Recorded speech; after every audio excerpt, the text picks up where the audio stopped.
Hi guys, आप कैसे हैं। हमें उम्मीद है कि आप घर में पढ़ते होंगे और आज हम दो चर वाले रैखिक समीकरण में विलोपन विधि और प्रतिस्थापन विधि बताने जा रहे हैं और दूसरा वीडियो में ब्रज गुणन विधि और ग्राफीय विधि बताया जाएगा। आज ये वीडियो में सिर्फ विलोपन विधि और प्रतिस्थापन विधि से बताया जाएगा। आप ये वीडियो पर बने रहिए। एक बार चलो देखते हैं। इसको मान लेते हैं ए।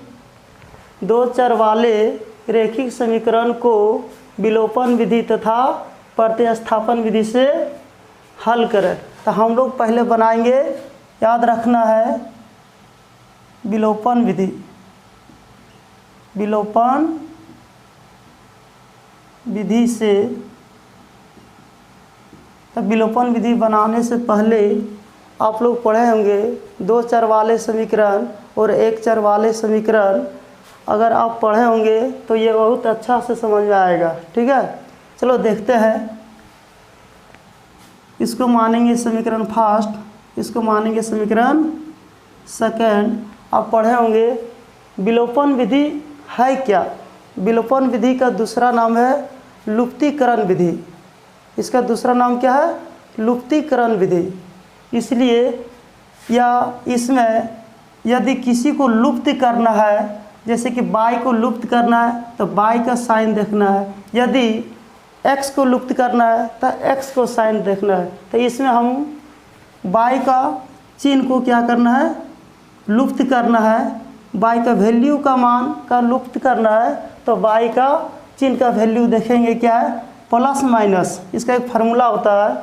अब पढ़े होंगे दो चर वाले रैखिक समीकरण में, जैसे कि फार्मूला पढ़ा हुआ, जो प्लस या माइनस, यदि y का चिन्ह प्लस या माइनस या प्लस में रहता होगा, जिसको लुप्त करना है उसी का चिन्ह देखना है। मान लो हम इसको लुप्त करना है y का, तो y का चिन्ह देखेंगे। यदि प्लस माइनस या माइनस प्लस उल्टा रहे तो उसको क्या लिखेंगे? जोड़ने पर। क्या लिखना है? जोड़ने पर, है ना, चिन्ह नहीं बदलता है।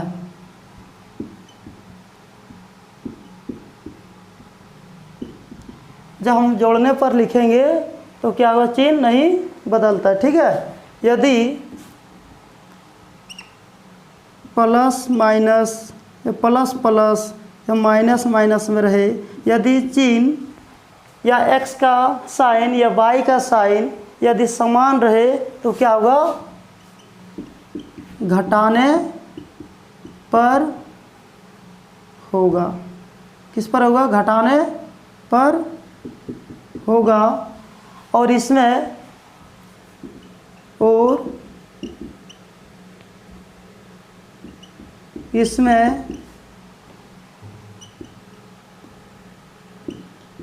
चिन्ह बदलता है। यदि प्लस माइनस या माइनस प्लस में रहेगा तो उसको क्या करना है? जोड़ने पर होगा। और दूसरी बात क्या होगा? इसका चिन्ह कभी नहीं चेंज होगा। ठीक है, और दूसरा क्या है? यदि प्लस या माइनस या प्लस में रहे तो घटाने पर होगा। और इसमें चिन्ह बदलता है। जो प्लस में रहेगा वो माइनस में हो जाएगा। जैसे ये चिन्ह क्या है? जो प्लस में रहेगा तो यहाँ माइनस हो जाएगा, जो माइनस में रहेगा वो प्लस में हो जाएगा। किस में? यदि किसी को लुप्त करना है, जैसे y को लुप्त करना है तो y वाला साइन को देखना है, और यदि x को लुप्त करना है तो x का साइन को देखना है। तब देखो इसमें हम करने जा रहे हैं y का चिन्ह को क्या करना है? लुप्त करना है। इसलिए इसको हम क्या माने? समीकरण फर्स्ट। इसमें क्या माने? समीकरण सेकेंड। इसलिए ये फार्मूला लिखे होंगे तो इसको मिटा देते हैं। ठीक है, अगर नहीं लिखे तो फार्मूला लिख लीजिए एक बार। और आप इससे पहले भी पढ़े होंगे दो चर वाले रैखिक समीकरण में बेसिक कॉन्सेप्ट बताया होगा। इसलिए अगर आप जानते हैं तो ये अच्छा से समझ में आएगा, नहीं जानते तब पर भी समझा देंगे। ठीक है, टेंशन नहीं लेना है।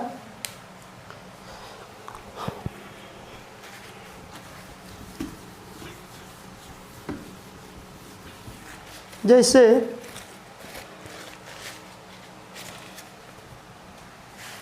इसको मानेंगे समीकरण फर्स्ट, इसको क्या मानेंगे समीकरण सेकंड। ठीक है, तो यहाँ लिखेंगे समीकरण फर्स्ट और सेकंड को क्या हुआ, हमको लुप्त किसको करना है, क्योंकि विलोपन विधि है, विलोपन विधि का दूसरा नाम बताया लुप्तीकरण विधि है, इसलिए किसी को लुप्त करना है। तो क्या है समीकरण फर्स्ट और समीकरण सेकंड, क्या समीकरण फर्स्ट और समीकरण सेकंड को क्या होगा, अब इसका साइन देखो, इसको लुप्त करना है तो बाई को लुप्त करना, तो बाई का साइन ये है, अब एक्स का साइन प्लस छिपा हुआ आ गया है। ठीक है, इसलिए प्लस माइनस, तब प्लस माइनस का फार्मूला लिखा है, क्या हुआ समीकरण फर्स्ट और कितना समीकरण फर्स्ट और समीकरण सेकंड को क्या हुआ जोड़ने पर। क्यों जोड़ने पर हो गया, क्योंकि क्या प्लस माइनस या माइनस प्लस क्या चिन्ह अगर दोनों में अंतर आए तो क्या होगा, ये याद रखना, यदि बीच किसी को लुप्त करने से पहले यदि चिन्ह में अंतर आए, अंतर में समझ गया ये प्लस या माइनस या प्लस, तो उसमें क्या होगा जोड़ने पर होगा। यदि किसी का साइन में अगर सेम आए, इक्वल आए या बराबर आए, तो समझ आना क्या होगा घटाने पर। ठीक है, यहाँ तक। उसके बाद क्या है लिखेंगे x plus 2y equal to 4, 2x minus 2y equal to 2, क्या हुआ यहाँ याद रखना है, क्या होगा जोड़ने पर। ये इसको लुप्त करना है, ये माइनस में ये प्लस में घट गया, क्या बच गया 2x, और यहाँ कितना बच गया 1x, यहाँ 1 छिपा हुआ रहता। ठीक है, ध्यान से देखो एकदम समझ में आएगा। ठीक, 2 और 1 कितना हो गया 3x इक्वल टू 4 और 2 कितना हो गया 6, डिवाइड करेंगे कितना आएगा, इसलिए x इक्वल टू कितना आ गया 2 आ गया। अब देखिए x का मान कितना आ गया 2, अब यहाँ लिखेंगे x का मान समीकरण फर्स्ट में रखने पर, तो फर्स्ट में क्या बाबू देखो एक बार ध्यान से देखेगा, ये है x plus 2y equal to 4। अब देखो x का मान जहाँ जहाँ x रहेगा वहाँ कितना वैल्यू बैठाएंगे, तो x का वैल्यू कितना है 2 है, जहाँ x है वहाँ बैठाएंगे 2 प्लस 2y इक्वल टू 4, तो 2y इक्वल टू 4 प्लस में तो इधर क्या आएगा माइनस में 2, इसलिए 2y इक्वल टू कितना आएगा, ध्यान से देखेंगे 4 में 2 घटाएंगे 2 बचेगा, इसलिए 2 से 2 कटा दो 1 बार में, इसलिए y इक्वल टू 1। प्रति स्थापन विधि से। ठीक है, तब देखेगा, मान लेते हैं सॉल्व रोमन में 1, इसको मानेंगे समीकरण फर्स्ट और समीकरण सेकंड। लेकिन प्रतिस्थापन विधि है क्या, प्रतिस्थापन का अर्थ इसका ये है कि प्रतिस्थापन का अर्थ है प्रति में एक, स्थापन मैंने स्थापित करना। ठीक है, मतलब एक एक लाइन को स्थापित करना है, इसमें किसी को लुप्त नहीं करना है। ठीक है, इसलिए इसी को कहते हैं प्रतिस्थापन विधि, मतलब किसी एक लाइन को स्थापित करना है, फिर उसका x या y का मान उसका पुट करना या बैठाना है। ठीक है, इसी प्रकार इसी को कहते हैं प्रतिस्थापन विधि। ठीक है, ध्यान से देखेंगे, तो समीकरण फर्स्ट और समीकरण सेकंड याद आ गया होगा कि प्रतिस्थापन विधि क्या है, प्रत्येक को स्थापित करके ही बनाना है, किसी को लुप्त नहीं करना है। आपको समझ में आता ही होगा। उसके बाद चलो देखते हैं समीकरण फर्स्ट से देखेंगे क्या है x plus 2y equal to 4, तो हमको क्या रखना है, y को इस पार में रखना है, x को उस पार में भेजना है। यदि बाई चांस को दूसरा सर ये पढ़े या पढ़ाता हुआ कहीं पर, तो क्या करेगा वो, देखो ध्यान से देखना, y को रखेगा x को उस पार में भेज देगा, या x को रखेगा, y को उस पार में भेज देगा। तो किसी को आप इस साइड में रख सकते हैं, या x को रख सकते हैं या y को रख सकते हैं, इसमें कोई दिक्कत नहीं है। ठीक है, आप सोल्यूशन सही ढंग से होना चाहिए, आप कैलकुलेशन अच्छा से कीजिए, आंसर आएगा। इसलिए हम क्या इसमें क्या रखते हैं, y, 2y बराबर कितना हो जाएगा 4। अब देखो प्लस में इधर क्या आएगा, माइनस में x आएगा। ठीक है, अब देखो y बराबर कितना हो जाएगा 4 माइनस एक्स बटे क्या हो जाएगा 2 हो जाएगा। इसलिए किसका मान आया, y का मान आया, लेकिन y का मान पूरा एक्चुअल में नहीं आ पाया, इसलिए हमने क्या किए, अभी इसको मान लेते हैं समीकरण 3 मान लेते हैं। ठीक है, अब यहाँ लिखेंगे y का मान समीकरण सेकंड में रखने पर। ठीक है, क्योंकि अभी x का मान लेके चले तो इतना आया, समीकरण फर्स्ट लेके चले तो इतना आ गया, इसलिए अब इसका मान किस में रख देना, समीकरण सेकंड में। ठीक है, ये प्रतिस्थापन विधि में इस विधि से ही बनाया जाता है। ठीक है, ध्यान से देखेगा तो क्या है, सेकंड में क्या है 2x minus 2y equal to 2। अब ध्यान से देखेंगे, ध्यान से देखो 2x दे दिए यहाँ माइनस, अब ध्यान से देखो 2 कॉमन लेके भी कटा सकते हैं, इसमें कोई दिक्कत नहीं है। 2 चाहेगा कि कॉमन ले को ना, जैसे कि इसमें कॉमन ले लेंगे कटा देंगे। प्रतिस्थापन विधि में इसलिए कॉमन नहीं लिए कि उसमें गुना करना पड़ता ना, मान लो इसमें कॉमन ले कटा देंगे तो इसमें इसका y वाला इसमें गुना करना हो, इसका y वाला इसमें गुना करना पड़े, इसलिए प्रतिस्थापन विधि में अगर कॉमन ले कटा दिए तो आसान हो जाएगा, इसलिए कॉमन लेके कटा देते। ठीक है, तो कॉमन ले कटा देंगे, कितना बचेगा, तब y का मान पुट करना है, कितना आएगा 2 और क्या आएगा x minus y equal to 2 हो गया, ये और ये कट गया। ठीक है, ध्यान से देखेंगे x minus y equal to क्या हो गया, यहाँ 1 हो गया।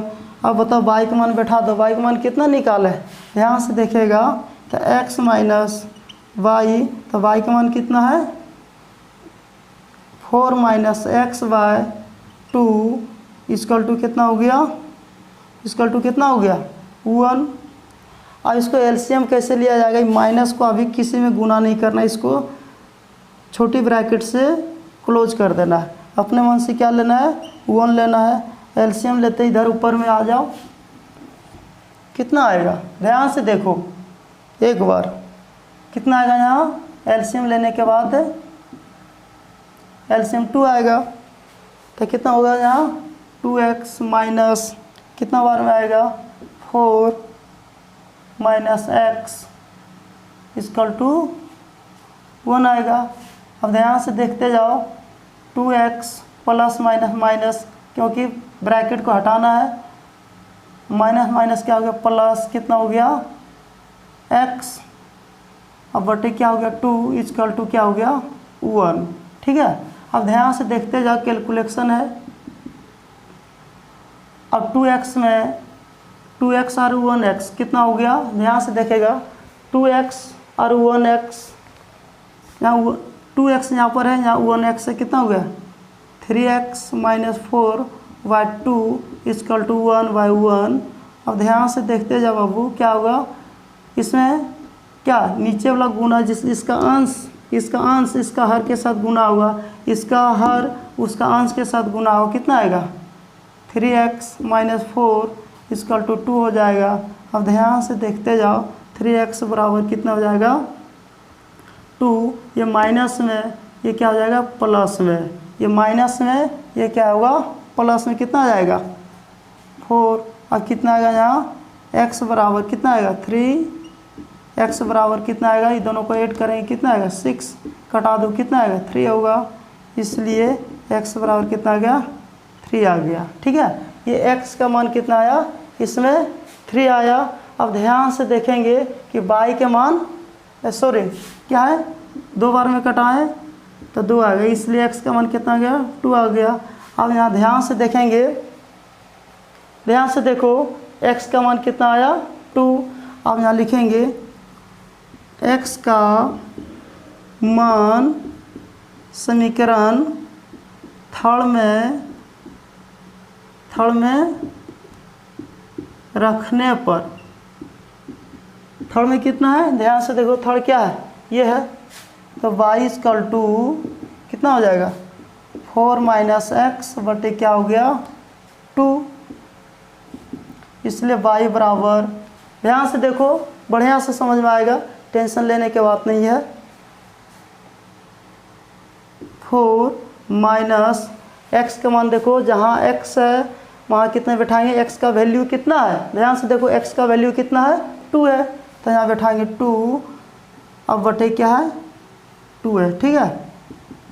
तो y बराबर कितना हो जाएगा, ये दोनों में माइनस करेंगे कितना, 4 में 2 गया, 2/2 कटा दें कितना आया, इसलिए y इक्वल टू 1। अतः x बराबर 1, x बराबर कितना आया, यहाँ से बैठाना 1 नहीं है 2 है, अब y इक्वल टू कितना है 1। तो आज हम लोग बना चुके हैं प्रतिस्थापन विधि, इससे पहले विलोपन विधि से बताएं। अब दोनों एक ही एग्जाम्पल लिए, प्रतिस्थापन विधि और विलोपन विधि का दोनों का आंसर सेम आया है, इसलिए आप लोग ये एग्ज़ाम में 2 नंबर या 3 नंबर का पूछा जाता है, इसलिए आप लोग ये अच्छा से रिवीजन कर लीजिए। और लास्ट में हम होमवर्क देते हैं बनाने के लिए, प्रतिस्थापन विधि और विलोपन विधि का आंसर कमेंट करके ज़रूर बताएं और आपका कमेंट का रिप्लाई ज़रूर देंगे। जैसे कि एग्जाम्पल में होमवर्क देते हैं बनाने के लिए, 2x minus 4 y equal to 2 और 3x minus plus 4y equal to देते 7, ठीक है। ये होमवर्क है आपके लिए और आप सीख करके दूसरे को भी बताने